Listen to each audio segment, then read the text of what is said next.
Jean-Marc Regnault, vous êtes historien, auteur de nombreux ouvrages sur la Polynésie.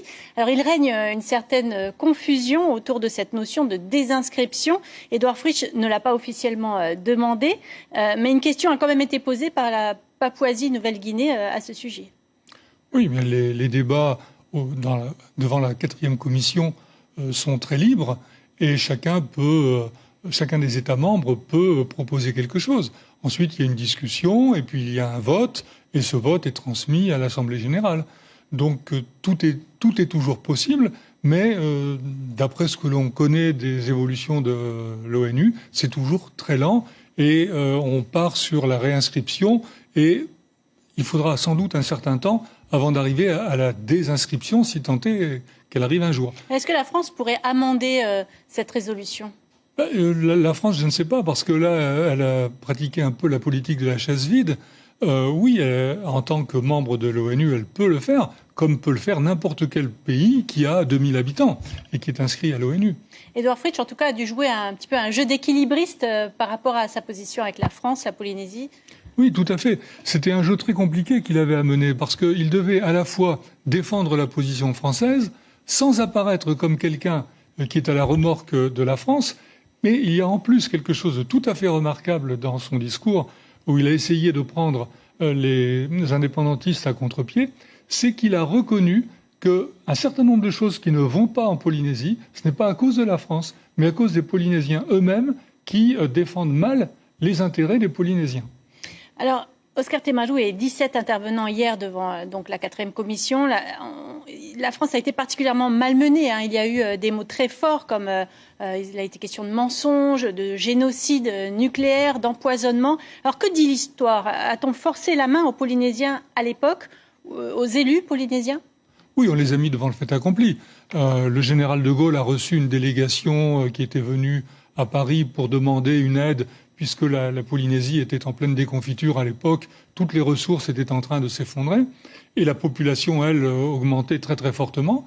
Et le général de Gaulle en a profité pour dire, eh bien voilà, vos problèmes, nous allons les résoudre très facilement.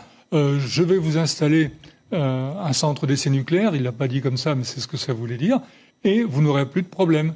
Et là, les délégués ont été assez contents. Il y a bien eu quelques petites protestations, mais nos pasteurs, que vont-ils dire, etc. Et de Gaulle avait répondu, bien vous leur demanderez de prier pour que les Russes et les Américains arrêtent leurs essais. Alors, les 50 000 signatures de l'association 193 aujourd'hui, que pensez-vous du référendum qui est demandé sur la question du nucléaire?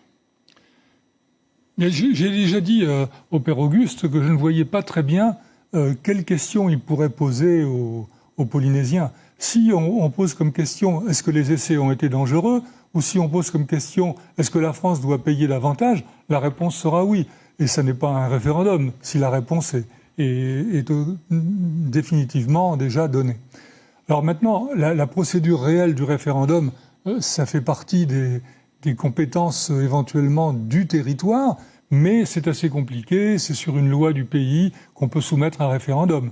Mais en ce qui concerne un référendum, par exemple, sur l'indépendance, c'est la France qui décide du temps, de la question et de son interprétation. Alors un chercheur est intervenu hier à l'ONU, il a déclaré le colonialisme par consentement reste du colonialisme. Vous êtes d'accord avec ça? Alors, je connais un petit peu Carlyle Corbin qui a prononcé cette parole. C'est quelqu'un qui est très fin et très intelligent, très cultivé.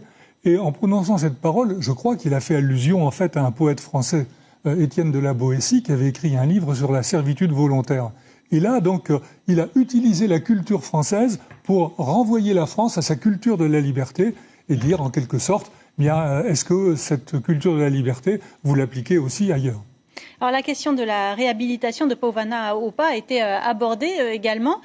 Vous qui travaillez sur ce dossier depuis des années, qu'est-ce que ça vous fait qu'on en parle aux Nations Unies ?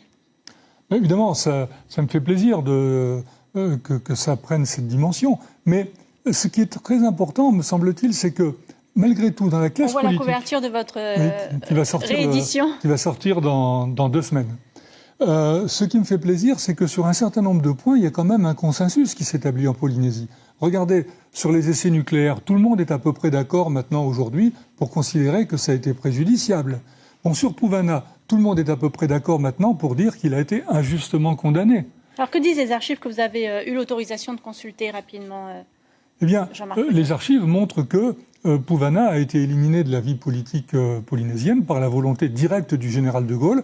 C'est en Conseil des ministres, le 7 octobre 1958, les archives sont là pour le prouver, que la décision a été prise de l'éliminer de la vie politique par des voies qui ne soient pas des voies brutales.